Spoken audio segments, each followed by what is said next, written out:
우리 화면을 전환을 해 본다면은 이렇게 여러분 보이시죠? 이렇게 보이는 인원들이 그때 만났던 분들입니다. 이름에 사진에 얼굴에 이제 그 모습에 뭡니까? 그 이름들을 써놨지 않습니까? 이름들을 써놨기 때문에 누가 누군지 그렇게 여러분들이 좀 아실 수가 있을 겁니다. 먼저 한번 쭉 살펴보시죠. 관리자님도 있고, 우리 오주먼 관리자님이 오른쪽에 있죠. 그 다음에 인생은 미완성님, 아주 멋지게 복면 가왕에 나가는 출연자처럼 하고 나왔었습니다. 그때 저도 몰라왔는데 나중에 보니까 우리 인생은 미완성님이시더라고요. 그리고 또 여러분 그 방송을 보다 보면은 가장 일찌감치 들어오시는 분이 김대한 국민님이라고 있지 않습니까? 예, 김대한 국민님을 거기서 만났어요. 오셨더라고요. 근데 놀랍게도 닉네임 자체로만 보면은 김대한 국민. 어떻게 남자분 이름 같죠? 근데 보시다시피 그 맨 뒤에 V 손가락을 하면서 이렇게 찍으신 분이 김대한 국민 우리 여사님이셨습니다. 그때 다들 저처럼 그렇게 생각을 하고 있었습니다. 근데 우리 여사님이셨다는 것을 그때 처음 확인할 수 있었습니다. 너무 반가웠던 그러한 그 상황이었고요. 또 나머지 두 분도 우리 그 선구자 방송 애청자분들이신데요. 그때 뵙고 인사를 드렸습니다. 반갑게 뵙고 인사를 드렸습니다. 잘 안 들려요? 소리가 잘 안 들린다고요? 여성분인 거. YY님은 김대한 국민님이 여성인 것을 알고 계셨군요. 어떤 대화 대화상에서 아마 그런 것을 감지할 수 있었거나 아마 김대한 국민님이 자신을 소개했던 적이 있었던 모양이죠. 그러시군요. 저는 그거를 몰랐습니다. 버퍼링이 있고 그러는 모양이네요. 방송 상태가 지금 원활치 못한 면이 있는 모양인데 한번 확인을 좀 해봐야 되겠네요. 어디서 확인하냐면은 방송 제 모니터를 통해서 한번 확인을 해봐야겠습니다. 여기서는 잘 나가는데 그러시군요. 자, 그러면은 채팅상에서 그렇게 아셨군요. 아이고, 그걸 몰랐습니다. 우리 시간 한 7분 정도 여유가 있는데요. 어떤 모습의 그 평택 집회에서 어떤 모습들이었는지 잠깐 오늘 방송상에서 보면은 주한 미군 평택 험프리 신캠프 소리가 좀 작다고요? 아까 좀 크다 그래가지고 조금 줄였는데 조금 다시 키워보겠습니다. 예, 조금 키웠습니다. 오늘 방송 안토니오님 방송 그 내용 중에 주한미군 평택 험프리 신캠프 기념식이라는 그 내용이 있어서 미리 좀 시간이 있어서 조금 먼저 여러분들에게 소개를 지난 금요일날 있었던 집회 상황을 한번 먼저 이렇게 소개를 하려고 하고 있습니다. 자, 이렇게 이제 우리 또 다른 관리자들이 또 있습니다. 예, 우리 마인드원님도 이때 오셔가지고 함께 그 평택 미군 부대 앞에서 또 집회에 동참을 하고 있었습니다. 우리 마인드원님 관리자님이시죠? 우리 선구자 방송 관리자님, 그리고 또 이렇게 여러분들이 그러니까 이분들은 이제 매주 일요일마다 그 미군 부대 앞에서 주한미군에 감사하는 그런 그 집회를 하고 있는 분들이 먼저 이날 일찍 오셔서 하고 계셨었습니다. 이렇게요. 예. 이제 마인드원을 만나서 미군 부대를 정문을 배경으로 해서 제가 기념사진을 남겨놨습니다. 이렇게. 그리고 현수막, 환영 현수막 붙어 있는 팽성 상인연합회에서 환영한다는, 그리고 또 한미자유연합에서 미국과 한국 동맹은 영원하다, 이렇게 붙여놨습니다. 이렇게 여기서는 안정리, 이쪽이 안정리인 것 같은데, 팽성상인연합회에서는 주한미군 사령부와 유엔사본부의 평택시 이전을 환영합니다. 이렇게 주한미군을 환영하고 있는데, 어떤 지역, 동두천인가 어디에서는 그렇게 미군 나가라는 식으로 동두천 시장도 그런 어떤 단체가 그런 입간판을 세우는 것을 그냥 철거시키지 않고 버팅기고 있다가 시민단체에서 집회를 간다고 하니까 그제서야 그거를 철거했던 그런 사례를 여러분들이 아마 보셔서 아시는 분은 아실 겁니다. 미군이 있으면은 어떤 그 지역의 또 경기도 살아나고 하는 면면들이 있을 터인데, 어느 쪽에서는 미군 나가라고 하는 상인연합회가 있는 반면, 또 이렇게 팽성에 있는 상인연합회에서는 환영하는 이런 환영 프래카드를 또 내걸고 있기도 합니다. 참 이런 부분은 오히려 나가라고 하는 그쪽 경기가 어떻게 되겠습니까? 미군이 나가게 되면은 그쪽 경기가 상당히 많이 어떤 위축이 되고, 또 아울러서 가게도 문 닫는 그런 일들이 생기게 되는 거죠. 참 지혜롭지 못한 것 같습니다. 집회를 하면서 이제 먼저 오셔서 집회들을 하시고, 그 다음에 이제 도착하신 국본 또 무기총의 집회를 위해서 도착하신 분들 이렇게 또 한 화면에 담아 보았습니다. 예, 이렇게 매주마다 수고를 하시는 분들, 또 경찰 차량들이 또 동원이 돼 있고요. 캠프 험프리의 그 간판이죠.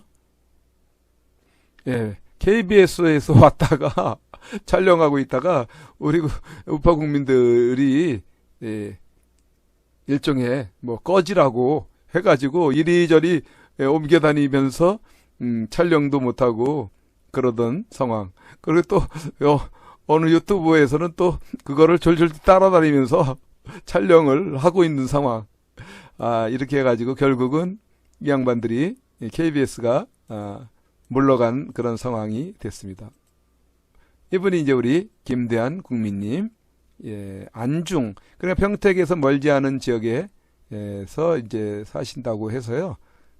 이날 서울 가셨다가 평택 집회에 참석을 하셔서 만날 수 있었습니다. 기념사진을 남겨드렸죠. 여러 장. 그리고 이제 우리 오주몽 관리자님하고 우리 마인드원님은 저 건너편에서 이제 비디오를 촬영하고 있어서 합류를 못했고요. 우리 오주몽 관리자님하고 먼저 사진을 이렇게 남겨놨습니다. 우리 김대한 국민님이 저기 선구자 방송에 이렇게 모자를 태극기 문양의 모자를 선물해 주셨어요.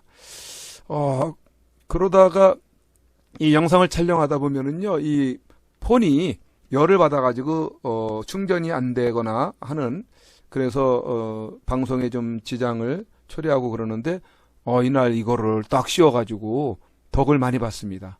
덕을 많이 와가지고 여기서 캠코더에서 촬영된 영상 화면이 이를 통해서 여기 앱을 통해서 이제 송출이 되는 건데요. 이게 열받아 버리면, 스마트폰이 열받아 버리면은 방송이 안 되거든요. 그래서 우리 김대한 국민님이 주신 이 모자로 이날 그런 그 햇빛의 문제, 열을 받는 문제는 해소가 되었습니다. 그래서 이제 집회 다닐 때마다 이 모자를 꼭 가지고 좀 다녀야 될 것 같습니다. 예, 이렇게 씌워가지고 촬영을 했던 상황을 제가 담아놨습니다. 예, 어휴, 꺼져버렸네요. 자, 이제 우리 안토니오님이 기다릴 상황이어서 이제 연결을 안토니오님하고 연결해서 방송을 하면서 또 이야기를 나누도록 해야 되겠습니다. 우리 이봄 여름님이 그동안 안 보인다 했더니 오늘 그 국본 대한문 집회 실황에 들어오셨더라고요.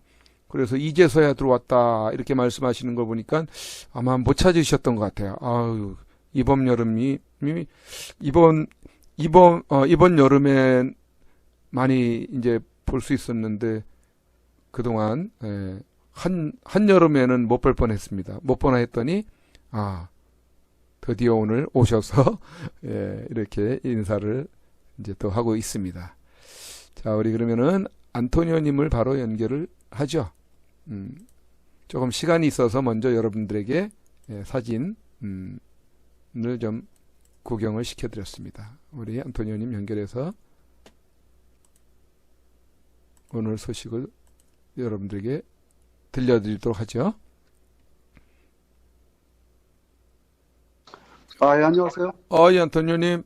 네네. 아이고, 우리, 20분에, 하자고 해가지고 조금 기다리는 동안에 평택 집회에서 만났던 우리 애청자분들, 찍어드린 사진 좀 구경을 하고 있었습니다. 먼저. 네, 감사합니다.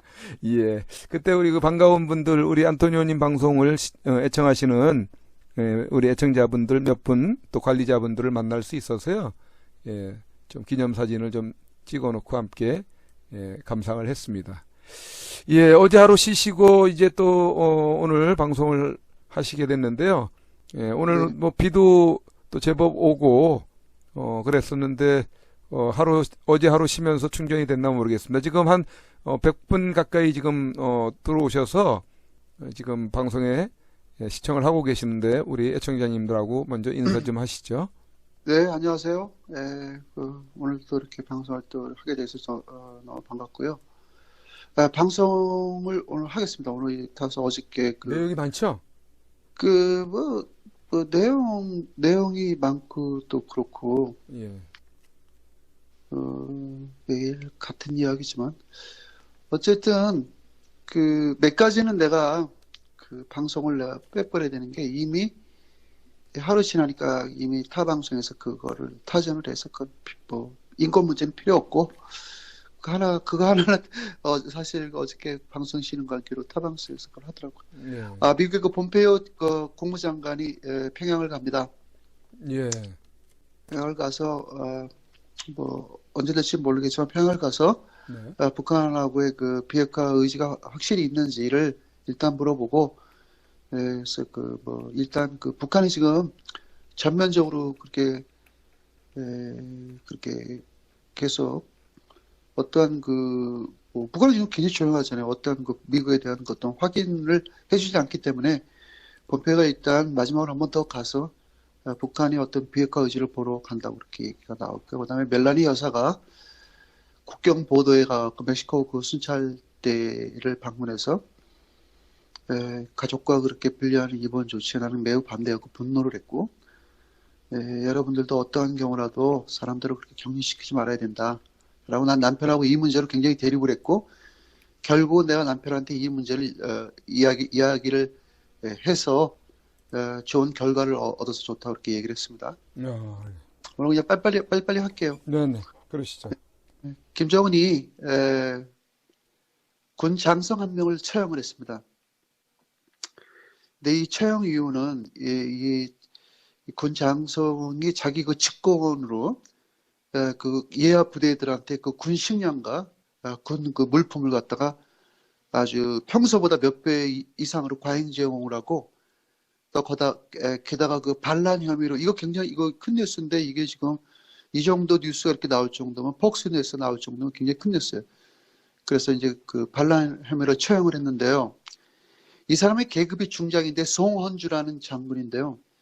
이 사람이 북한이 그 떠오르는 젊은 장군이랍니다. 그래서 결국은 김정은한테 그 반한 감정을 갖고 있다가 처형당했네요. 인민군 중장이 처형을 당했습니다. 그다음에 우리가 지금 그 고대하고 기다리는 그 해리슨 그 제독이 국회 승인이 이미 났다고 얘기를 했고요. 트럼프 대통령이 최종 백악관 승인을 해서 이제 다음 주나 다음 주에 부임을 합니다. 7월 초 부임이 가능성이라고 얘기를 했는데 어쨌든 뭐 7월 달에 들어오는데 아마 그 대한민국 갈 것 같고요. 해리슨 대사가 어떻게 대통령하고의 그런 대통령이 이제 최종적으로 그 한국 대사 그 직무를 수행하는 데 있어서 최종 그 승인을 했을 때 해리슨 대사가 한 이야기가 있습니다. 무엇보다 중국은 우리에게 최대 적이다라고 그랬고요. 북한이 핵을 갖고 계속 위협을 하고 있기 때문에 나는 북한이 핵에 대한 그런 강한 압박만이 해결점으로 보고 있다. 여기서 그 해리슨 대사는 늘 이분의 그런 태도 의식을 보면은 북한하고 정면 그 해결 방법만이 한반도 문제를 해결할 수 있고 북한하고 어떠한 그 외교적 그런 해결점은 없다고 이렇게 얘기하는 사람입니다. 그 다음에 이건 안 할래요. 이 뉴스는 이미 탈락구성해서 그리고 이제 여기서 이건 나중에 하고 그 북한이 지금 이 뉴스가 네. 상당히 그 뉴스에 다 나오는데 북한이 지금 위성 관측에도 그렇게 돼 있었고 여러 가지로 지금 북한의 그 동향을 미국에서 예의주시를 했는데요. 네. 북한이 지금 핵무기를 갖다가 지금 다 지금 그동안 그 비핵화를 한다고 이렇게 지난 1년 동안에다가 싱가포르 회담까지 지금까지 핵무기를 더 만들었답니다. 글쎄 말입니다. 핵무기 더 증강하고요. 그 모든 시설을 더 증강하고 더 핵물질을 더 이렇게 보강을 했는데요. 이게 지금 북한의 1521호 2사라는 핵무기를 관장하는 그런 육군 부대가 있는데요. 이 부대의 그 동향을 정보를 입수한 결과 최근에 많은 양의 핵무기를 개발 완성하거나 저장하고 있고요. 북한이 미국에다가 단계적 비핵화로 나오는 자세는 그 핵무기를 좀 감추려는 그런 의도와 또 지금도 계속 감추고 있고요. 네. 이제 그렇게 해야만 미국하고의 그게 얘네들이 기다리는 이유는 그게 완전하게 끝나야만 미국하고 비핵화를 하는 게 매끄럽고 뭐 그게 완전한 비핵화가 됐든 뭐 단계적 비핵화가 되든 자기네들이 숨바꼭질에서 찾아서 걸리는 것보다는 숨바꼭질 했을 경우에 못 찾는 게 낫잖아요. 그렇죠? 네. 그러니까 그랬을 때 많이 완전하게 감춰놓으면 미국하고의 정면 비핵화가 너무 쉽잖아요. 너네가 샅샅이 와서 뒤져라. 아마 이렇게 해놓고 얘네들이 국제사찰단을 조만간에 불러드릴 겁니다.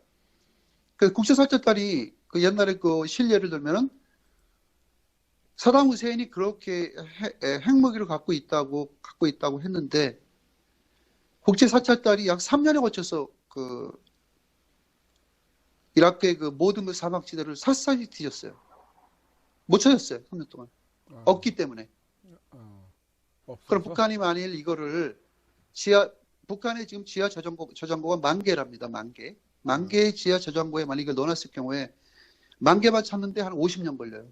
아이고. 10,000개의 땅굴을 갖다가 찾는데 50년 걸려요. 불가능하다는 얘기네. 거의. 북한은 그동안 우리가 한반도 6.25 때 전쟁을 일으키고 나서 북한의 김일성이가 지하 요새화를 시켰습니다. 그게 다 교과서 같은 이야기지만 그러면 지금은 기술이 더 발달하고 북한이 그런 미국하고의 그런 전략적 대립으로 나왔을 때 북한은 물론 핵무기도 만들고 뭐 뭐 미국을 위협할 수 있는 그런 무기 체제를 갖고 뭐 자기들 말로는 있다고 그러니까. 근데 북한은 더 나아가서 지하를 요새화했다는 거예요. 북한은 모든 시설을 지하에다 매장을 해놨기 때문에 이거는 북한은 김정은이가 이걸 고문을 해서 이슬직고를 하지 않는 한은 이건 어렵습니다. 네. 그래서 얘네들이 이제 완전한 이런 자기들이 지금 갖고 있고 추정되는 그런 무기를 갖다가 땅굴에 전부 매장해서 다 숨겨놨을 경우에 바로 이제 그게 이제 거의 마무리 단계거든요. 북한이 그 조만간 미국하고의 그런 비핵화를 하는 과정에서 와서 다 뒤져라. 다 뒤지고 우리가 니네가 알고 있는 선도 내에, 그러니까 북한이 미국이 알고 있는 그 한도 내에서 이 협력을 한다면은 글쎄요. 미국은 이미 알고 있기 때문에 그리고 이제 북한이 그렇게 이제 다 완벽하게 다 감추고 나서 이제 미국과 다시 재협상하려고 하는 수도고요. 근데 여기서 중요한 거는 그리고 나서 이제 미국과 북한이 이미 회담 이후에 서로가 다른 감정을 갖고 있는 것 같다고 이렇게 얘기했습니다. 북한도 다른 감정을 갖고 있고 역시 미국도 다른 감정을 갖고 있고. 이 뉴스가 굉장히 지금 여러 그 방송국에서 보도를 하고 있는데 협상을 늦추는 그 이유는 핵물질을 미국이 모르게 숨기고 핵시설을 은폐하기 위한 이들의 그 시간이 필요했던 거고요. 비핵화를 지금 한다기보다는 오히려 좀 핵무기를 더 많이 더 늘려놨답니다. 글쎄 말입니다. 뭐 600개의 그 시설이 더 늘어났다며요, 또. 네. 그런 시설도 늘어났지만 북한의 이 땅굴이 가장 큰 문제죠. 예, 땅굴.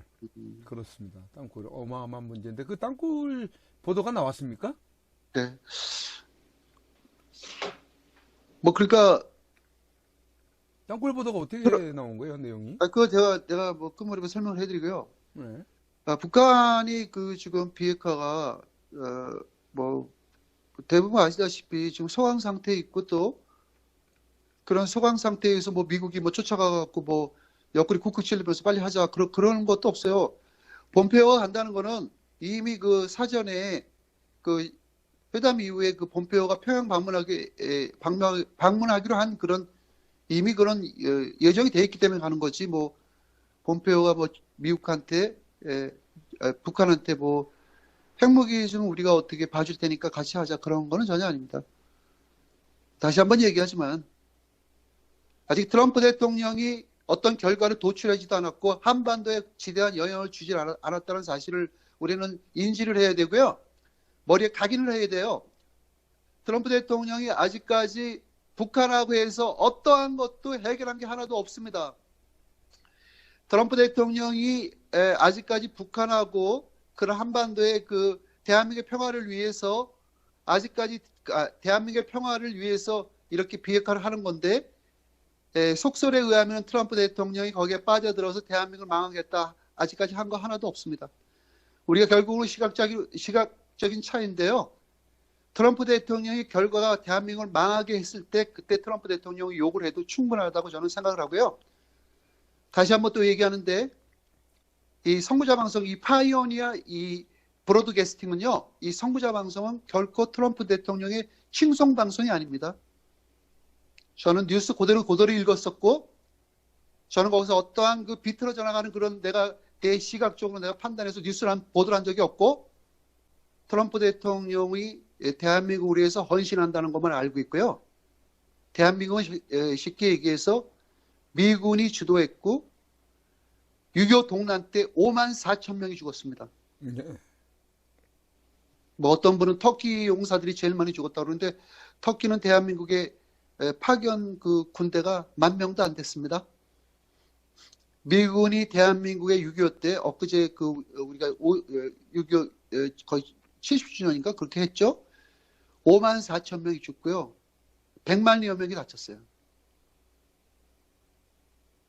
어마어마하죠. 월남전에서 5만 명 죽었습니다. 중동전에서 5천 명 죽고. 트럼프 대통령이 지금까지 해왔던 그 경로라든가 북한하고의 그런 대항하는 자세에서 뭐 북한한테 양보한 게 전혀 없어요. 대한민국을 망치게 한 게 하나도 없습니다. 물론 그 키포인트는 미국이 갖고 있죠. 트럼프 대통령이 자기가 마음에 안 들면 주한미군 빼라 할 수 있겠죠. 그 트럼프 대통령이 못 빼요. 대한민국 주한미군. 미국 상원 하원의 미국 양원제죠. 네. 그 그 의회가 주한미군을 빼지 못하게끔 키를 걸어놨어요. 키를. 락을 시켜버렸어요. 락. 락을 맞아요. 예. 걸어놨어요. 락을. 트럼프 대통령이 한반도에 좀 비핵화 너무 마음에 안 든다. 대한민국이 너무 마음에 안 든다. 나는 뭐 대한민국을 되게 열심히 해주려고 그러는데, 이거 대한민국 보니까 우리 동맹관계를 훼손시키고, 그리고 굉장히 그 주한미군한테 대한 그 태도가 너무 불성실하다. 나는 고로 내가 뭐 그렇게 이익도 되지도 않는 대한민국 방위에 내가 뭐 때문에 이렇게 피를 흘리면서 할까? 난 대한민국, 주한미군을 빨리 난 그 집으로 돌려보내겠다라고 이제 했을 경우에요. 트럼프 대통령이 그걸 명령을 내렸다고 칩시다. 그러니까 This is my order. 그러니까 전부 다 그 한국에 인베이션한 그 주한미군을 다 빼. 이렇게 명령을 내렸잖아요. 트럼프 대통령 못해요. 매티스 장관이 그걸 받았을 때 국회가 승인을 받아야 돼요. 그러니까 미국의 상원과 하원이 트럼프 대통령을 부릅니다. 그럼 왜 주한미군을 이 시점에서 빼야 되느냐? 그럼 나는 뭐 내가 봤을 때 별로 이익도 되지도 않고 어차피 뭐 대한민국에서 뭐 주한미군 나가라 그러고 뭐 나를 갖다가 이렇게 뭐 불신하고 이러는데 내가 뭐 대한민국이 이렇게 불신하는데 내가 굳이 뭐 대한민국 방위 필요 있겠냐? 그 정도의 그 군비까지 드리고 우리가 국회 예산에 막 대한민국 방위 충당비가 엄청난데 나 그래서 대한민국 방위 빼겠다. 더군다나 북한하고 어떤 그 관계 설정에 있었을 때 역시 북한 잘 도와주고 하면 북한이 뭐 대한민국 치지 않고 또 우리가 잘 살고 그러면은 또 북한하고 또 어떤 교류 관계 있고 그러면 북한이 결국은 비핵화를 갖다가 자기들이 하지 않아도 우리 말 잘 듣고 핵무기 안 쓰면 그게 좋은 거 아니냐? 그럼 난 결국은 내가 전쟁할 필요 없지. 난 그냥 그래서 나 주한미군 빼겠다. 만약 이랬다면은 국회에서는요 3분의 2의 찬성을 얻어야 돼요. 당신 그게 할 소리입니까? 당신 지금 한반도에서 내가 트럼프 대통령이 그랬다는 게 아니고 하도 사람들이 이런 거를 원하기 때문에 내가 오늘 이렇게 방송을 하는 거예요. 여러분, 내가 방송 2,800시간을 방송을 했어요. 2,800, 전 세계 어떤 사람이 방송하는데 2,800시간을 한번 시간으로 재봐요. 미국에 대해서 모르면 차라리 가만히 있던가. 아직 트럼프 대통령이 어떤 빵을 굽는데 빵이 아직 완전히 익질 않았어요. 빵이 새까맣게 탈 때까지 기다려야 돼요, 우린. 내가 트럼프 대통령 칭송자입니까? 여기 뉴스에 이렇게 나오는데. 내가 백날 트럼프 대통령이 대한민국에서 이렇게 뛴다. 트럼프 대통령이 조만간에 중국을 압박하고 북한을 압박한다는데 이런 얘기 제가 하면 뭐합니까? 저를 이렇게. 그래서 저는요, 솔직히 내 존경하는 사람이 하나 나와 있었어요. 저는 신혜식 존경해요, 진짜. 내가 왜 어저께도 저는 개인적으로 내가 그분하고 관계는 없지만, 저는 신혜식을 굉장히 존경하고 싶어요. 존경하는 이유를 제가 설명을 할게요. 신혜식 방송에서는 가끔가다 센세이션한 뉴스가 나옵니다. 주한미군, 바로 철수한다. 트럼프가 결국은 북한한테 다 대주고, 트럼프는 결국은 주한미군을 갖다가 끌어내기 위해서 김정은하고 이미 협의했다. 이런 얘기를 신혜식 방송에서 했을 때 저는 지금 긍정 봐요. 왜냐하면 그분도 하도 그런 북한하고 대립각을 내세우는 뉴스만 하다 보니까 사람들이 믿질 않는 거야. 그러다 보니까 이제 자기네들 편집하는 과정에서 어느 날 각도를 바꿔버린 거야. 그러니까 그게 굉장히 센세이셔널한 거야. 사람들이 맞아요. 트럼프가 개 같은 놈이고요. 트럼프는 아주 공갈치는 아주 부동산 업자입니다. 이런 식으로 이제 나오니까. 그래서 난 신혜식 방송이 지금 생각하면은 굉장히 방송을 잘했다고 저는 생각합니다. 그리고 그런 어떤 북한하고 문제 있을 때, 나처럼 이렇게 정식 그렇게 보도하는 것보다 그렇게 좀 약간 뉘앙스를 깔고 하는 보도가 오히려 더 조회수도 많이 늘어나고, 신혜식 방송이 지금 17만 명입니다. 17만 명. 대단하죠?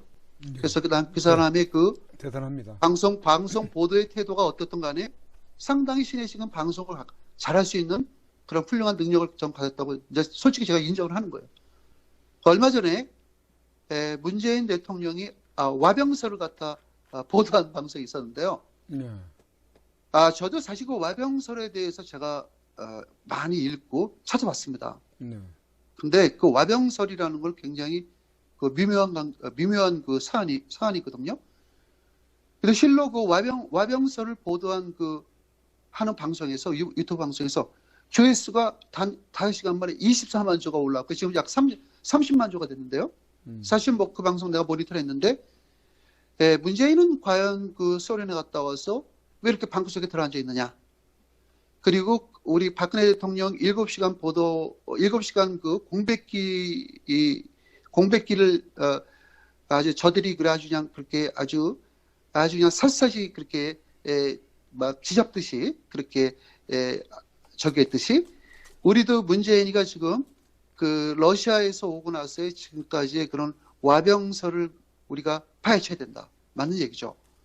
근데 그 와병설은 굉장히 민감한 그 사안인 게요. 대통령의 병은 주치의만 알고 있고 그건 아무도 공개를 못 합니다. 죽는 날까지. 만약 그거를 이제 저는 대한민국 대통령 얘기하는 게 아니고요. 세계 그런 대통령과 그런 주치의 간의 그런 관계에서 얘기하는데요. 대통령이 바로 내일 모레 눈을 감아도 국민한테 얘기 안 합니다. 네. 국가의 그런 존망이 왔다 갔다 하기 때문에. 네. 근데 문재인은 우리 박근혜 대통령을 갖다 처참하게 죽인 사람이기 때문에 저는 문재인만큼은 그대로 그런 상황을 막겠다고 좀 봅니다. 그러나 어쨌든 우리가 밉든 곱든 미국에서 대한민국 대통령 누구냐 하면 문재인이잖아요. 그렇죠? 나도 그게 싫어요. 그 사람이 왜 우리나라의 대통령일까? 그런데 그런 와병설을 많이 퍼뜨렸을 경우에 대통령이 어느 날 갑자기 청와대에서 말끔하게 나왔을 경우에 그 방송이 문제가 된다는 거예요. 그런 됐든 무슨 뜻인지 모르겠죠.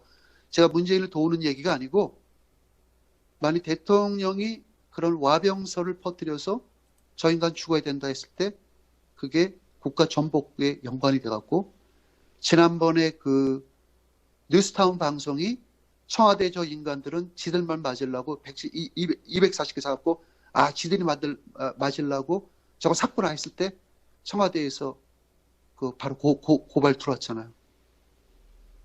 물론 그게 해결됐지만 이게 참 아이러니컬한 게 저는 사실 그 문재인을 갖다 우리가 대항을 하려면은 정면 도전해서 대항을 해야지 그렇게 유언비어 저는 일종의 유언비어라고 보고 싶어요. 그런 유언비어는 많이 돕니다. 정신적으로 문제가 있다, 뭐 거의 죽어가는 상태다 이렇게 하는데 설마 그러겠습니까? 결국은 청와대에서 발표를 했습니다. 뭐 감기 몸살로 러시아에 가서 뭐 무리가 됐다가 독감이 걸려가지고 네. 문재인이라는 사람은 사실 나오려고 그랬는데 주치의가 간곡히 말렸다. 주치의도 책임이죠. 독감이 걸려서 잠시 독감 치료 중이다 이렇게 얘기했고 독감 걸릴 수 있죠. 우리 대통령도 남미 갔을 때 독감 걸렸습니다. 향토병이 있어갖고. 근데 저는 문재인이 우리 대통령이 한 걸 생각하면 1000배 만배를 받아야 되죠. 근데 그 방송을 갖다가 그렇게 그 조회수 끌기 위해서 30만 조라는 조회수 끌기 위해서 없었던 걸 있는 것처럼 하고 그게 만일 청와대에서 그런 방송을 듣고 나면은 대통령 어떠한 그런 대통령의 안위를 갖다가 그렇게 파괴하는 행위는 우리는 그 사람을 대통령으로 인정은 안 하지만 대한민국의 좀 법처치 논리는 그 사람이 대통령이에요. 그렇기 때문에 그들의 그 관점으로 봤을 땐 그런 걸 만일 와병설을 퍼뜨렸을 때 그게 국가 전복에 선동하는 그런 방송이 된다는 거죠. 3년 동안 미국에서 급속도로 치솟고 있는 국제유가 이거 심각합니다. 지금 미국의 지금 배럴당 제가 알기로는 거의 3불에 육박한다는 얘기인데, 배럴당이 아니고 1개론당 지금 국제유가가 제가 정확히 모르겠는데 지금 뭐 이렇게 하다가는 내가 볼 때는 거의 100불 정도 가지 않을까. 그럼 심각하죠. 이 국제유가가 지금 계속 오르고 있어요. 그러니까 트럼프 대통령 이게 지금 중동 사태가 불안하고 오페크 회원국들이 지금 자꾸 이렇게 그 기름값을 올리기 위해서 얘네들이 그 배럴의 그 증산을 갖고 이렇게 장난을 치는 거거든요. 그래서 트럼프 대통령이 오늘 뭐라고 말을 했냐면은 미국의 지금 그 예비 선거가 올 11월 달 열립니다. 그럼 뭐 앞으로 몇 개월 안 남았죠? 예비 선거가 열기 전까지 미국의 그 텍사스 그 비축률을 갖다 전부 다 풀어버린답니다. 중동 연병이는 거죠. 그러니까 원유 가격이 내린대요. 이거 굉장히 잘한 거예요. 우린 가끔가다 제가 미국에 살 때 미국 원유 그 비축량 풀어서 그 원유가 갑자기 그 4리터에 막 한국 돈으로 막 3,000원씩 갔었어요. 3,000원, 3,500원씩 4리터에. 네. 미국 사람들 야 이거 너무 비싸다. 이거 4리터에 3,000원이면 이거 말도 안 된다. 한국 사람들이 볼 때는 엄청 싼 건데. 그렇죠. 4리터에 3,000원이면. 그렇죠. 근데 미국은 4리터에 3,000원이면 미국은 4리터에 2,000원이 제일 좋아요. 2,000원. 2,000원. 그래서 이게 그런 그 미국에서 그 중동이 증산을 안 했을 경우에 미국에서 그 원유 비축률을 풀어가지고 원유 가격을 갖다 완전히 트럼프 대통령이 다운시키겠다는 그런 오늘 말씀을 하셨네요. 그래서 이제 그 북한에 대한 그런 비핵화를 내가 수없이 냇가리고 진짜 수없이 씹으렸습니다. 진짜 내가 매일 2시간 동안 그냥 수없이 씹으려도 역시 방송은 너무 정직하게 하면 안 되겠다는 걸 내가 새삼 느꼈고요. 그래요? 가끔가다 좀 그 거짓말도 해야 돼서 오히려 욕을 들어도 반짝하면 또 우리 방송을 더 신경 쓰고 이거 거짓말하네. 그러니까 거짓말을 했기 때문에 오히려 더 볼 수도 있고. 그래서 저는 신혜식이라는 사람이 참 대단한 방송이라는 게 저는 요번에 새로 알게요. 그 대단한 그 아주 방송을 굉장히 대단하게 잘합니다. 그래서 성공한 거예요. 신혜식이 욕할 거 없어요. 그 사람 나름대로 그 분야에 성공한 겁니다. 네, 그건 우리가 인정할 건 인정해줘야죠. 맞습니다. 방송 상당히 잘하고 있고 아주 인정할 건 우리가 인정을 해야 됩니다. 그러니까 가끔가다 그렇게 정반대되는 주한미군 오늘 바로 끄집어 난다고 그러고 엊그제도 주한미군 훈련 시작. 시렉시 방송에서 뭐라 그랬냐면요. 주한미군 훈련 재개한다 이렇게 나왔어요. 근데 저는 사실 주한미군 훈련을 다시 한다는 거를 내가 아직까지 뉴스로 와서 내가 못하는데 참 그렇게 한다는 것도 대단한 용기죠. 그러니까 사람들이 거기서 여러와 같은 박수. 주한미군 결국은 그럴 줄 알았다. 주한미군은 다시 훈련을 한다. 그러니까 어떻게 보면은 그 각도가 맞지 않는 건 있어요. 어떻게 보면 미국을 갖다가 북한의 비핵화를 갖다가 단계적인 걸 인정하고 들어가는 것 같으면서 또 주한미군 연계한다. 주한미군 훈련을 다시 한다고 이렇게 할 때를 볼 때는 또 그런 것도 아니고. 그러니까 이게 이렇게 오락가락하는 뉴스를 내보내주는 것 같아요. 그러다 보니까 그 방송이 17만 명으로 늘어났고 거기에 물개 박수를 치는 사람들이 많이 생기는 거죠. 그래서 이제 제가 이제 방송 어디까지 했나? 예, 그 유가 문제까지. 북한이 그 이민군 중장 이 사람을 공개 처형했답니다. 어쨌든 북한은 지금 상당히 내부적으로 굉장히 그들은 지금 어떤 그 불안한 그 상태에 있고요. 그다음에 그 북한이 지금 직면하고 있는 비핵화를 어떻게 풀지는 모르겠지만 참 오늘 그 여러 가지로 봤을 때 지금 심각하게 돌아가고 있던 건 맞는 것 같습니다. 미국의 육군 지도부가 그 보병 부대들이 이런 군 보고서에서 이런 걸 발표했습니다. 그러니까 미국의 육군 그 보병 부대 그러니까 미국 육군 보병 부대는 엄청나죠. 그 전쟁을 주도하는 그 주력 부대인데 이게 다음에 그 전쟁은 거대한 도시가 될 거고요. 그 도시는 지상시가전이 아니고 여러분 이거 굉장히 중요한 얘기입니다. 미국의 육군 보병 부대에서 신개념의 그 전투 전략 체계를 발표를 했는데요. 다음에 그 일어나는 전쟁, 그러니까 우리가 다음에 일어날 전쟁은 어디겠습니까? 이란 아니면 북한 아니면 시리아겠죠? 네, 네. 이제는 지상전이 아니래요. 시가전이 아니고 지하 시설에서 전투를 지금 전투가 지금 그 도래될 직면에 있기 때문에 앞으로는 땅굴 대비 전투 훈련을 해야 된다고 미국에서 발표를 했습니다. 왜 이런 말이 지금 나와 있는지는 모르겠지만 그런 지하 시설에서 전투 배양을 위해서 미국에서 약 5,900억 원을 투입해 갖고 약 31개 전투 여단 가운데요. 네. 26개 여단에다가 그 지하 전투 훈련과 그런 장비, 땅굴 대비 장비를 지금 추진하고 있습니다.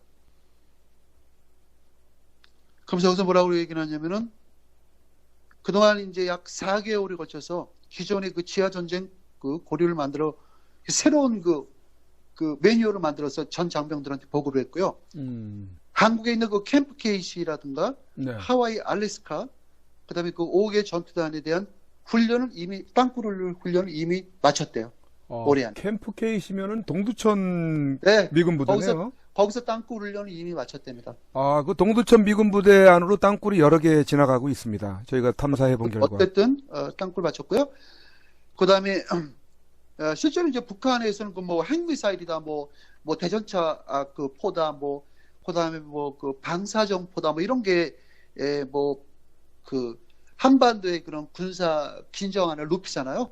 예를 들어서 북한하고 우리하고 전쟁이 일어났을 경우에 가장 그 대한민국의 그 근접해 있는 그 수도권 일대 그 주민들이 가장 걱정하는 게 뭡니까? 한반도에서 콱 일어나면 전쟁에 북한에서 만약 그 건파이어를 했을 경우에 북한 놈들은 아마 분명히 그 판문점에 있는 장사정포를 갖다가 거기가 약 만여 기에서 3만여 기가 거기가 땅굴에 숨어 있다고 그러죠. 그럼 그게 동시다발적으로 만약 그게 일종의 로켓탄이에요. 사실상 그거는 축소된 미사일이에요. 그 로켓포는 뭐냐면요. 그게 거의 사거리가 한 40km에서 한 뭐 100km 내지는 뭐 최근에 북한에서 개발한 거는 약 200km까지 날아간다는 얘기도 있습니다. 그럼 그게 뭐 충청도까지 갈 수도 있겠죠. 충청도까지는 수도권에서 한 200km 정도의 우리가 그 거리를 갖고 있으니까 지정학적으로 이제 그런 그 일종의 로켓포인데요. 그게 동시에 다발적으로 날아가는 이제 그런 것만 갖고 대한민국의 국민들은 두려워한 거죠. 북한이 만일 전쟁을 벌였을 때 북한의 그 장상포가 우리한테 날라오면 우리 다 죽겠네 하는데 그게 실제적으로 그런 게 아니고 지하 땅굴이 제일 무섭답니다. 지하 땅굴. 그럼 내가 지하 땅굴에 대해서 얘기를 할게요. 그렇게 지상에 있는 그런 지상포가 실제적으로 전쟁의 위험을 상당히 느꼈지만 그 미사일 이런 거에 한국에서는 지금 주한미군은 북한의 지하 땅굴 시설을 파괴하는 연습을 하고 있답니다. 지금 대한민국 네. 주한미군이. 이런 얘기를 내가 할 필요도 없는 게 이거 하면 뭐합니까? 할 필요도 없어요. 뭐 긴가민가 뭐 땅굴 뭐 그렇게 신경 쓰지도 않잖아요. 그렇죠? 사실 나 이 뉴스 안 하려고 그랬는데 그래도 내가 우리 방송을 애청하고 아직까지도 그 보수의 그 가치를 느끼고 미국의 그 5만 명이 그 희생하고 엄청난 전비를 들여서 대한민국을 그렇게 구해주는 걸 아는 많은 수의 보수국민들 때문에 저는 방송을 하는 겁니다.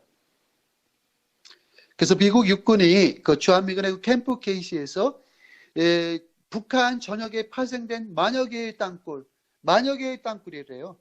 그럼 대한민국의 땅굴은 몇 개나 있냐? 5,000개입니다. 뭐 그게 무장무비가 내려오든 뭐 두더지가 내려오든 어쨌든 파놓은 게 그 정도인데 이미 미국 캠프 KC의 그 주한미군들하고 미 육군이 보병부대가 이미 군사훈련을 완벽하게 북한의 땅굴을 제거하고 다 파괴할 수 있는 그런 로드맵과 그런 루트를 다 설정을 해서 매뉴얼을 만들어서 유사시의 전쟁이 발발했을 경우에 가장 먼저 투입돼서 땅굴을 갖다 진압을 하는데요. 이 땅굴이 오래전부터 굉장히 long time ago 아주 오래전부터 수십 년 전부터 미군은 그런 대형 하수구라든가 그런 지하철, 대한민국의 대형 하수구, 우리나라 대형하수구 많죠? 네. 그럼 우리나라의 지하철, 갱도, 인구가 밀집한 대도시의 지하시설을 갖다가 전투를 해야 될 필요성을 이미 느껴가지고 거기에 대비해서 만만히 준비를 해서 파괴 훈련과 대한민국의 그런 그 요새화되어 있는 그런 퍼져 있는 땅굴을 파괴하기 위해서 이미 훈련을 다 마쳤고 앞으로도 거기에다가 약 5,900억 원, 5,900억 원이면 굉장히 큰 돈이죠. 그렇죠. 5,900억 원을 갖다가 국방부 예산에 증액을 해서 대한민국의 땅굴을 북한의 땅굴을 파괴하기 위해서 보병부대들한테 그 땅굴 장비와 그들이 땅굴 훈련을 원활하게 그 전술적으로 할 수 있게끔 그 돈을 갖다가 들여서 지금 땅굴 대비 훈련을 이미 마쳤고 하고 있답니다. 전에는 그 북한의 땅굴을 대비하기 위해서 그런 델타 포스라든가 해군의 내비실 같은 그런 특수 정예 요원들이 실제적으로 북한의 땅굴에 근접해서 훈련을 했답니다. 그런데 북한의 땅굴이 규모가 너무 크고 북한의 땅굴은 시간당 약 그 10만 명의 그 인민군이 내려올 수가 있고요. 이제 그런 상황에서 그 델타 포스하고 미국의 그 내비실 같은 특수 전사들은 그 사람들은 상당히 아주 용맹한 그 전투부대거든요. 그런 그 용맹한 전투부대가 물론 그 땅굴 대비원도 잘하겠지만 그들만 갖고는 북한의 그 남한 전역에 퍼져 있는 요새화 땅굴을 파괴할 수가 없다 해서 이렇게 국방부에서 많은 돈과 미국의 82 공사하고 102 공수인가 그 101. 공선이 이미 네. 육군 참모총장 명령하에 대한민국에서 전쟁이 발발 시 네. 그 두 공수부대 그 두 공수부대는 대한민국에 직접 그 파병이 돼서 그 땅굴을 지키는데 이미 그 제가 전에도 얘기했고 그렇게 돼 있고요. 앞으로 그 북한의 하고의 그런 전쟁 발발 시 가장 그 미국에서 지금 신경 쓰고 있고 왜 미국에서 지상전은 없다고 얘기를 했냐면요. 네, 지상전의 개요를 얘기할게요. 여러분 월남전까지는 각기 전투를 했습니다. 각기 전투. 좀 목 갈라서 물 마셔요. 네. 물 좀 드시고 천천히 하시죠. 우리가 월남전까지는요. 각계 전투를 했어요. 각계 전투. 각계 전투는 뭔지 아시죠? 총을 양손에 그 일자로도 놓고 그 엘보 그 팔꿈치로다가 일보가 아니죠. 이렇게 움직여서 가는 거죠. 월남전은 각계 전투를 했어요. 시가전을 했어요. 중동전도 시가전을 했어요. 중동의 그 페루자라는 악명 높은 그 ISIS하고 치열한 전투를 한 적이 있습니다. 그 영상 보면요. 막 전투하는 중에 미군이 막 총 맞고 쓰러지고 막 적군이 쓰러진 거 보입니다. 중동전까지도 시가전 각기 전투를 했는데요. 그런 군사적 개념이 이제는 없어진다는 거예요. 특히 한반도에서 전쟁이 일어났을 경우에 그 북한의 그 모든 그 지상에 있는 군사 시설은 미국에서 그 토마호크라든가 그런 정밀 그 유도 미사일, 정밀 유도 미사일하고 미국이 갖고 있는 그런 비온비터 랜서 그 스텔스 폭격기라든가 그다음에 그 이지스함에서 그 막 쏘아대는 그런 지대공 미사일, 그다음에 그 또 뭐야 미국이 지금 갖고 있는 그 양도 체제 그 현존하는 그 스텔스 전폭기 있죠. F-22 랩터하고 F-35 그 라이트닝 얘네들만 근데 북한 땅의 면적으로 봤을 때 난 거기서 한 10분의 1만 투여를 해도 북한은 불과 5분 만에 괴멸이 돼요. 지상은 5분 만에 괴멸이 돼요. 그럼 결국은 지상전을 할 필요가 없죠. 그랬을 경우에 북한군은 김정은의 명령으로 전군 다 지하로 다 숨어. 네. 지금 폭격 시도하고 있다. 정부는 다 지하로 다 숨어라. 모든 무기체는 지하로 다 쏘고 북한은 이미 땅굴 속으로 수많은 탱크하고 야포를 다 땅굴로 다 집어넣었어요. 그렇죠. 지금 북한은 다 준비 다 돼 있습니다. 그래서 여기서 내가 놀라운 사실을 제가 또 이런 얘기를 하면은 또 그러겠죠. 알지도 못하는 거 가지고 또 이렇게 그 이슈도 하는 걸 갖고 이렇게 한다는데 어쨌든 뭐는 미국 육군본부에서 얘기한 거기 때문에 내가 한 얘기가 아니에요. 이런 얘기에서 좀 걸릴 것도 없어요. 여기다 기사를 뜨고 하기 때문에. 미국에 약 4,800개의 그런 땅굴이, 북한의 땅굴이 남한에 존재하고 있는데요. 그런 대규모 그 지하 군사 시설에 약 1만 개랍니다. 추정하는 게. 확인된 거는 4,800개를 미국에서 확인했답니다. 여러분들, 우리가 이 땅굴 얘기 한참 했을 때 선구자 방송도 저한테 그런 얘기 했어요. 미국은 진짜 왜 땅굴을 갖다 그렇게 신경을 안 쓰는지, 나는 진짜 그건 너무 모르겠다. 저한테 그런 얘기를 한 적 있죠.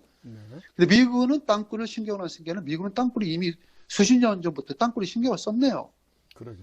대한민국의 육군 방첩대라든가 그런 보안사, 그다음에 국방부, 그다음에 백악관이 된다. 우리나라의 그 안기부, 대한민국 정부 모든 정부들이 땅굴 문제가 항상 그렇게 계양지구에서 주민들이 밤에 자는데 지하 구들 밑에서 그 갱도를 막 뚫는 그런 청한기 소리하고 거기서 물이 올라오는 그런 버럭 소리도 나고 사람의 인기척이 있고 자동차가 지나가고 내지는 오토바이 소리가 나고 이런 얘기를 하고 또 실제적으로 그런 땅굴 영상을 봤을 때 그 가정집에서 거의 부녀자가 그 녹음한 내용을 들어보면은 굉장히 소름이 끼치고 참여하는 정도의 북한의 땅굴 파는 그런 작업 상황에 그런 청음이 굉장히, 이건 우리가 어디 가다 보면은 옆에서 지하철 도로 공사하는 거 다다다닥거리고 그런 거 많이 하지 않습니까? 그렇죠. 그런 거? 예, 그거 예. 똑같아요. 그런 맞아요. 걸 했을 때 똑같아요. 대한민국의 그걸 주관하는 그런 기관들이나 그런 정부 관계 부서들이 땅굴은 없다. 그래서 경찰을 불러도 이건 땅굴이 아니고 내가 볼 때는 이거는 무슨 산울림 아니냐 이렇게 하고 갔고요. 그다음에 대한민국 국토 방위를 담당하는 그런 부서의 장들이 어떤 이야기를 했냐면은 우리가 알고 있기로는 판문점 휴전선 이남 쪽으로 4km 4km 이남은 땅굴을 파기가 매우 어렵다고 그랬어요. 여러분, 차베스 호아킨이 억만장자의 마약 딜러 두목이죠. 4km를 파고 탈출했습니다. 한 달 동안에. 4km를 팠습니다. 4km를. 차베스가 멕시코의 악명 높은 감방에서 샤워실, 밸브가 있는 지하 차베스 몸만 들어가는 직경 한 5, 60cm의 직각 구멍을 뚫어서 거기서부터 차베스가 오토바이를 타고 오토바이가 그 밑에까지 들어왔어요. 오토바이를 타고 4km를 갔습니다. 그럼 4km는 우리가 자동차 주행으로 다 약 4분을 달려야 돼요. 그런데도 4km를 파는데 북한의 땅굴 기술이 세계 최고의 금메달을 받아도 아주 시원치 않을 세계 최대의 땅굴에 대해서는 일가견이 있는 북한이 휴전선 이남 쪽으로 4km밖에 못 판다고요. 그랬을 때 미국에서 한국은 그렇게 땅굴 신고가 들어와도 땅굴에 대한 대비를 안 했죠. 안 하고 이제 그렇게 흐지부지한 상태에서 미국은 그냥 계속 여태까지 땅굴을 이렇게 만들었고 드디어 오늘 교범이 만들어졌다는데 너무 놀랐고요. 북한의 지하 핵시설, 모든 땅굴을 모든 북한의 핵무기를 지하 핵시설에 매장을 했답니다. 네. 이렇게 매장을 하면 지네들도 못 찾아 나중에. 1만 개래요. 1만 개. 근데 그게 가능하죠. 북한은 벌써 50년 동안 인민들이 먹을 수 있는 그런 기본적으로 인간의 보편적인 삶이 뭐죠? 인간의 보편적인 삶이 뭐죠? 인간의 보편적인 삶은 내가 먹고 싶을 때 먹고, 내가 몸도 안 아프고, 내가 움직일 때 움직이고, 이렇게 그냥 평균적으로 사는 게 보편적인 삶이잖아요. 북한 주민들이 거의 반세기에 걸쳐서 보편적인 삶을 바로 이 핵무기 때문에 포기를 당한 거예요. 그랬을 경우에 그런 엄청난 보편적인 삶을 착취를 하고 나서 얻은 북한의 착취한 돈이 이렇게 1만여 개의 지하 갱도를 만들 수도 있고, 여기다 엄청난 돈을 투자해서 오로지 한 가지만 만든 거예요, 북한은.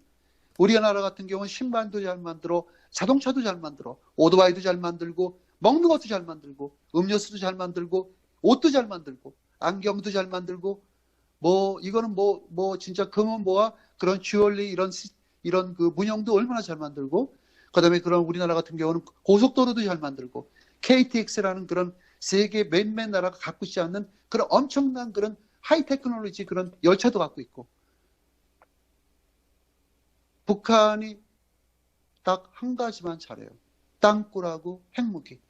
거기에 한 세기를 갖다가 투자를 했는데 얼마나 잘 만들겠어요. 저는 북한이 상당히 잘 만든다고 봅니다. 땅굴하고 핵무기는 아마 세계 최고 수준의 그런 북한이 기술력을 갖고 있고요. 북한이 전 세계를 돌아다니면서 땅굴 수출해서 벌어들인 돈도 저는 상당한 그 핵무기를 전용하는 데 이용했을 거라고 좀 봅니다. 그리고 저는 북한이 그 옛날에 그 페루 그 일본 대사관에서 지하 땅굴로다가 게릴라들이 그 인질을 잡고 있을 때 페루 경찰에서 페루 정부부에서 그때 페루 정부가 그게 좌익세를 했었어요. 그 후지모리가 좌파예요, 좌파. 북한하고 친교 국가였었어요. 대사관도 있고. 그래서 난 북한에 그 어떻게 한 달 동안에 그 2kg가 넘는 그 땅굴을 팔 수가 있느냐. 그것도 산도 아니고 민간인 그 대사관 밀집 지역은 상당히 그래도 동네 치안도 잘 돼 있고 번화한 도시에 어떻게 한 달 새에 2kg를 팔고 들어갔을까라고 저는 의문을 가졌는데요. 지금 생각해 보니까 그 북한이 해준 겁니다. 그랬을 경우에 그런 게 아니고 북한이 해줬어요. 그러니까. 100% 북한이 해줬어요. 그렇다고. 북한이 하지 않고서는 남미 사람들이 근성을 봤을 때 그거 못 파요. 멕시코가 그 호아킨이 그 4kg의 땅굴을 전 북한이 파줬다고 봅니다. 똑같아요.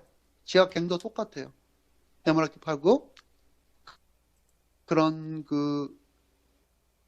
그랬을 때 북한이 더 놀라운 거는 북한이 전쟁 발벗이 중무장 병력으로 다 들어왔을 때 이미 남한에 5개의 출입구를 만들어냈답니다. 미군이 관측한 결과 미군에서 얘기하는 게 뭐냐면은 이미 남한 쪽에 5개의 출입문을 만들어 놨을 것이다. 그래서 거기에 대한 대비를 해야 된다고 미군 측에서 얘기했습니다. 5개의 출입문이요? 네. 그게 무슨 얘기일까요? 아, 출구를? 출구. 그 그래서 수많은 거기에 대한 땅굴 그러니까 중에서? 그거를 북한이 침투 목적으로 이제 만들 계획을 갖고 있기 때문에 예. 우리는 무엇보다도 거기에 대한 대비를 해야 된다고 이렇게 나왔고요. 예. 그다음에 그 북한이 이런 그 땅굴 지하에 대한 그런 그 영감을 어디서 얻었냐면은 네. 과거에 그 소련의 그 모스크바라든가 그런 그 공산 국가들의 그 도시들이 다 그 군부 세력들이 그 다 지하 요새를 다 만들어냈답니다. 러시아도. 그리고 핵전쟁에 대비하기 위해서. 그래서 거기에서 그 북한은 그 많은 그런 이제 공산 국가의 그런 토종 국가들이 이제 아무래도 그런 게 그러니까 그런 데서 그 아주 그 지하 통제부. 그러니까 왜 그런 걸 만들어놨느냐? 생존을 위해서. 그 핵전쟁이 도래하면은 핵을 쏘면은 그 핵무기가 그런 핵분열을 일으켜서 지하까지 다 파괴할 거 아니에요. 그러니까 거기까지 파괴가 안 될 정도의 그런 위력을 감당할 수 있는 그런 지하 핵시설, 지하 그 방대한 시설을 만들어야 되니까 그런 것을 과거의 러시아나 그런 그 소련 그 구체제에서의 그런 군사실을 이어받아서 북한이 지금까지 그런 지하 갱도를 만드는데 한 그 큰 적이가 됐다는 거죠. 거기다가 또 웃기는 게 이 이슬람의 그 ISIS도 땅굴을 파고 있대요. 그렇죠. 예. 왜 그러냐니까 하도 미군이 폭격을 하고 죽어나가니까 이젠 땅굴 전쟁을 해야 되겠다 해서 이 지금 이라크하고 그 시리아 이런 데도 전부 다 그 IS라든가 시리아 방군이 아니고 시리아도 미국의 폭격이 들어와서 지하 땅굴을 요새하고 있답니다. 거기에도 상당히 북한이 관여가 돼 있겠네요. 저는 그 ISIS 땅굴도 북한이 직접 그 인민군 전사들이 들어가서 파주고 있을 거라고 보고요. 네. 시리아의 그 화학무기도 북한이 들어가서 그 폭탄 다 장치해주고 다 어떻게 해서 터트리면 뭐 너네는 안 죽고 쟤네만 죽는다는 거 다 이미 그 이론 얘기해줬을 거고 그런 이 시리아의 그런 땅굴도 저는 북한이 이게 돈이 되니까 이제 땅굴 하면 다 북한이니까 북한이 그 돈 받고 다 해주는 거기 때문에 전 북한이 들어갔을 거라고 봅니다. 실제적으로 그 과거에 북한은 그런 그 중동 전쟁이 있을 때 그 이집트의 그 당시 그 공군 참모총장이 북한에 가서 북한군 그 전투기 조종사 400명을 뽑아왔어요. 왜 뽑아왔느냐? 이스라엘군하고 대항하기 위해서 자기네 자국 전사들의 전투 능력이 떨어지니까 북한군 조종사들은 그 당시에 미그 24라는 최신의 전투기를 보유하고 있었대요. 우리 한국보다 더. 네. 그 당시 1960년대일 거예요. 아마 제가 알기로는. 그때만 해도 그 우리보다 북한이 그 전투력이 굉장히 셌답니다. 그랬을 때 북한의 그 용맹한 그 전투기 조종사들이 이스라엘이 당황할 정도였었대요. 그러니까 북한의 이스라엘하고 그러니까 공중전을 하는데 그 중동의 그 전투 조종사들은 대부분 1대1로 하면 치는데 북한은 머리를 써갖고 이스라엘을 갖다 그 역으로 받아치는 그러니까 갑자기 전투기를 몰고 가다가 급선회해갖고 옆구리 치는 그 작전을 해갖고 이스라엘 전투기 조종사들이 상당히 당황을 하고 그때 북한의 그 전투기 조종사들의 그 능력이 아주 엄청났다는 그런 설도 있었고요. 그래서 북한은 그런 그 침략 전쟁을 유발하는 그런 국제사회에 있을 때 항상 그렇게 용병으로 가거나 돈 받고 아니면 이런 땅굴을 갖다가 지어주는데 저는 굉장히 일조를 했을 거라고 봅니다. 네. 맞습니다. 그래서 지금 현재 우리가 죄송합니다. 그 주한미군이 이렇게 경계태세를 하고 남한에 있는 그 전 지역의 땅굴을 갖다 다 관장을 하고 있고 이렇게 훈련을 하고 있고 이미 훈련을 끝내서 거기에 대한 그 모든 그 매뉴얼을 다 만들었답니다. 그 지침서라든가 땅굴 대비할 때 그러니까 대한민국 국민은 상당히 좋죠. 편하죠. 땅굴 그러니까 그거는 미군도 타격이 막상 그런 북한하고의 그런 일촉즉발의 그런 어떤 분쟁이 발생했을 때 북한이 그 모든 전면전을 땅굴에 투입했을 경우에 대한민국 국민은 말할 것도 없고 미군까지 그런 위협을 줄 수 있는 그런 북한의 땅굴에 굉장히 위험 요소가 크기 때문에 미국이 수년 전부터 지금이 아니고 이미 땅굴에 대해서 수없이 그런 전부 파괴해야 한답니다. 땅굴을 갖다 뭐 들어가서 거기 가서 인민군으로 조우해서 싸우는 게 아니고 땅굴을 전부 파괴하는 그런 군사훈련을 수년 동안 수없이 했고 지금도 했고 이미 끝났대요. 그래서 남한에 어떤 땅굴이 어디 있고 이걸 다 한답니다. 오, 그래요? 네, 그래서 그 매뉴얼까지 다 만들었으니까 일단 뭐 그 북한의 그런 뭐 땅굴 출입구까지 미국이 생각할 정도면 뭐 미국이 바보겠어요. 그러니까 그 미국의 그 신개념의 그 남한하고의 남한에서의 전쟁은 지상전이 아니고 지하전쟁이 된다는 거잖아요. 지하전쟁이 될 것이다. 네. 야, 그러면은, 정말 그 정도까지 지금 생각을 하고 있다면은 북한의 그 땅굴이 얼마나 심각하다는 걸 알 수 있는 상황이네요. 북한의 땅굴은요, 시간당 3만 명에서 10만 명이 빠져나와요. 여러분 계산해 봅시다. 예, 그 넓이에 따라서 다르죠. 많이 인민군들이 AK-45 소총, 일명 아카보 소총이에요. 그 악명 높은 소총이죠. 그 값도 싼 그 싸구려 소총이 성능이 좋다네요. 성능이 그렇게 좋다는 거 아니에요. 악천 후에도 좋고, 사막에서 왜 좋으냐면은, 사막에서 그 모래가 총구에 들어가도, 안 본래 막히고? 그 꽂을 때로다가 그 총구를 굉장히 수입을 해야 되는데요. 그 수입기를 넣고, 그 수입을 안 하고도, 그 모래가 껴도 그 탄알이 날아가고요. 그다음에 베트남에서는 그 AK 소총이 얼마나 좋았었냐면은 미군들은 그 M16 소총 그것도 좋지만 그걸 손으로 들고 도항을 했어요. 네, 네. 총기에 물이 들어갈까 봐. 네.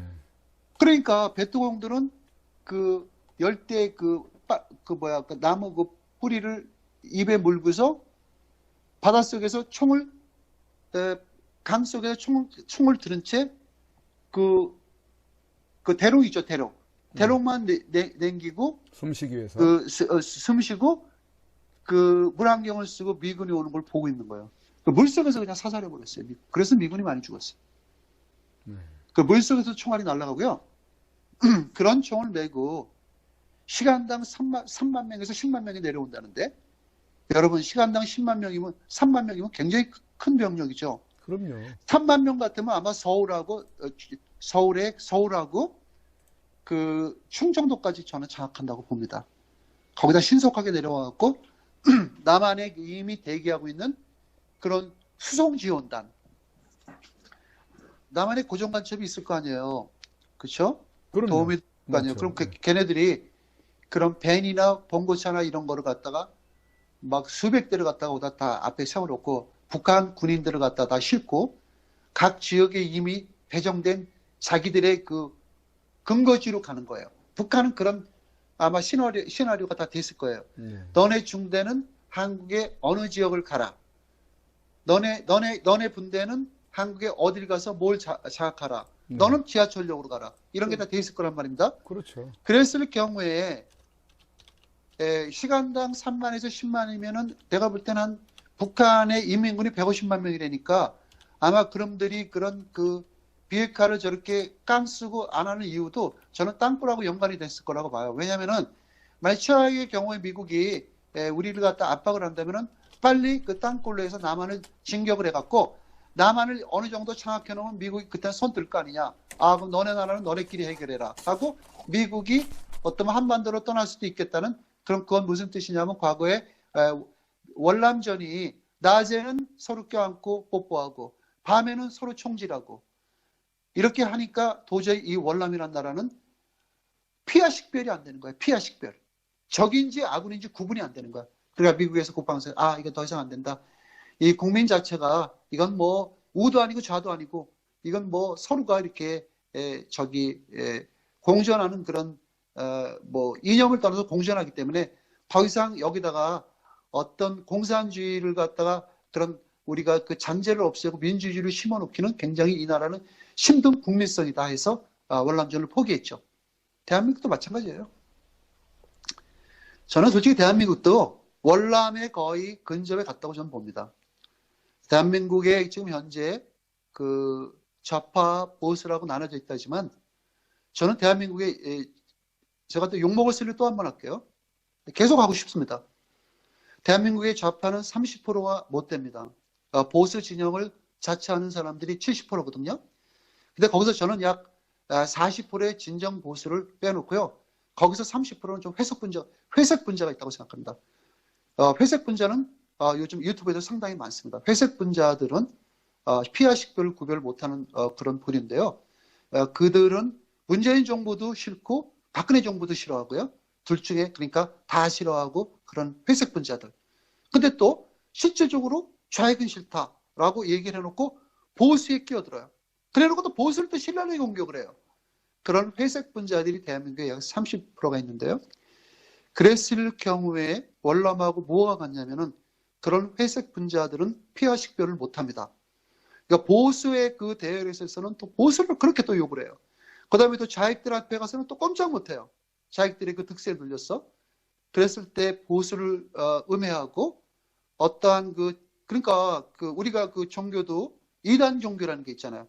기독교는 그 정통교회잖아요. 그렇죠? 크리스찬. 그렇죠. 근데 기독교로 다 태생을 하고 나서 종교단체가 어떻게 그게 변형이 되냐면은 애초에 모태는 기독교야. 그런데 그 목사라는 그 1인 체제의 그런 회색 분자들이 자기만의 종교를 갖기 위해서 만든 게 이단 종교 집체예요. 그러니까 그러다 보면 뭐 옛날에 그 어느 그 집단 체제, 집단 자살도 하고, 그 다음에 그 목사가 신도들한테 어떤 거 충성 서약 그런 강요도 하고, 유린도 하고, 그런 거 전부 다 이단 교회죠. 근데 실질적으로 그 목사들은 다 기독교에서 전수받은 그런 목사들이에요. 그럼 우리 보수는 왜 그럼 이단자들이 맞느냐? 보수야. 보수 맞는 거예요. 맞는데 너무나 튀고 싶은 거예요. 그리고 사실을 인정을 안 하려고 그러는 거야. 뭔가 막 뒤에 가서 막 뒷담화 치고, 뭔가 내가 저 보수들을 좀 무너뜨리고 현혹시키고 가서 교란시켜야만 재밌거든. 그게 월남의 그 베트공들의 그 근성을 가진 대한민국의 그 회색 분자들이 월남하고 똑같아요. 그래서 미국에서 그런 회색 분자들이 많기 때문에 거기에 대비해서 그 보수 뭐 우파 좌파를 떠나서 미국은 북한의 그런 땅굴 위협에 상당히 큰 데미지를 받을 수가 있기 때문에 아마 그 정글에서 미국에서 그런 아주 지금 엄청난 훈련을 하고 있는 거죠. 북한의 땅굴 출입구 대비 훈련을 하고 있답니다. 그랬을 때 우리는 땅굴에 대해서 좀 더 안정을 가할 수 있고요. 미국이 저렇게 땅굴을 갖다 대비를 해준다니까 얼마나 고마운 일입니까? 그러게 말입니다. 얼마나 고맙겠습니까? 그렇죠? 예. 대한민국 국군 보안사령관도 안 한다고 그랬고요. 국방부 장관도 안 한다고 없다고 그랬고요. 안기부장도 없다고 그랬습니다.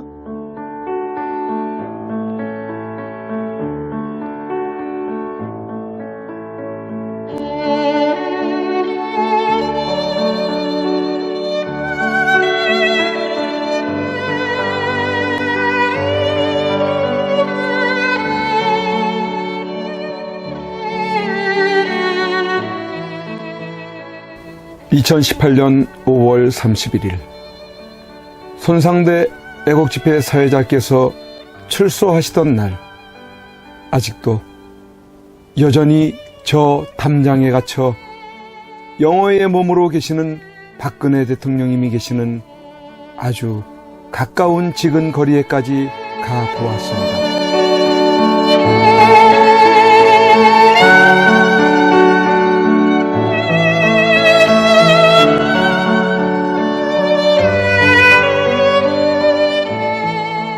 이런 곳에서 박정희 대통령님의 딸이자 아무 죄 없이 탄핵당하고 유린당해 감옥에 1년을 넘게 갇혀 고생을 하고 계시는 박근혜 대통령께서 계시는 곳이란 말이던가.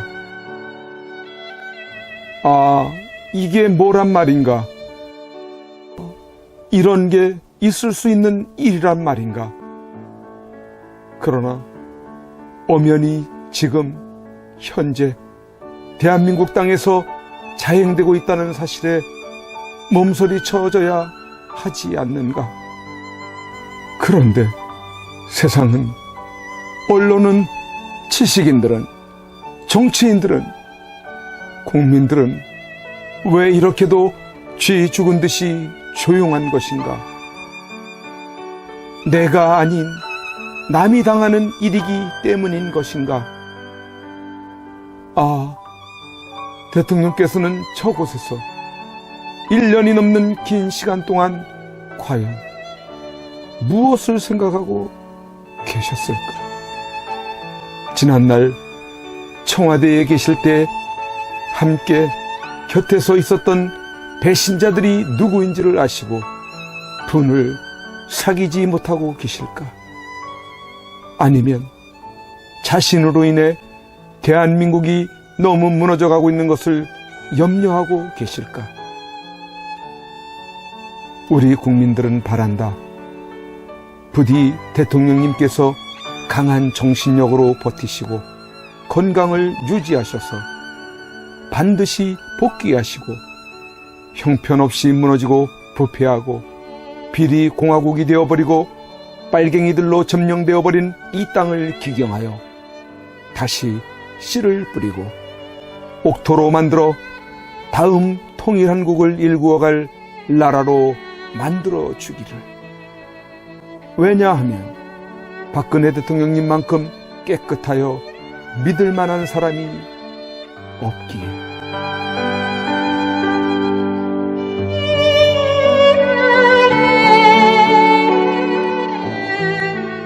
이제 내려가야 한다. 내려가기 전에 대통령님께 이렇게 외쳐본다. 박근혜 대통령님! 옥체를 보존하십시오! 선구자 방송입니다! 보내드리는 엽서를 통해서 힘을 내시고 대통령님의 결백이 밝혀질 것입니다! 멀지 않았습니다! 더 꿋꿋이 버텨주시고 많은 국민들을 통해서 많은 엽서를 더 많은 편지를 보내드리도록 그렇게 힘쓰겠습니다. 건강을 지켜주세요.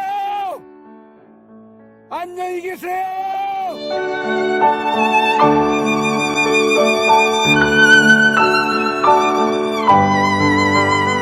오늘 손상대 사회자께서 출소하시면서 여러분들이 보내주신 서신으로 인해 힘을 얻을 수 있으셨다고 하셨습니다. 여러분들의 그 용기와 또 우편의 편지나 아니면 적기를 통해서 우리에게 힘을 주셔서 오늘 이렇게 하늘을 처음 보는 것 같습니다. 이제 박근혜 대통령님과 남아 계신 분들이 힘과 용기를 얻으실 수 있도록 엽서 보내기와 편지 보내기에 더욱 동참해 주시지 않으시겠습니까?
Go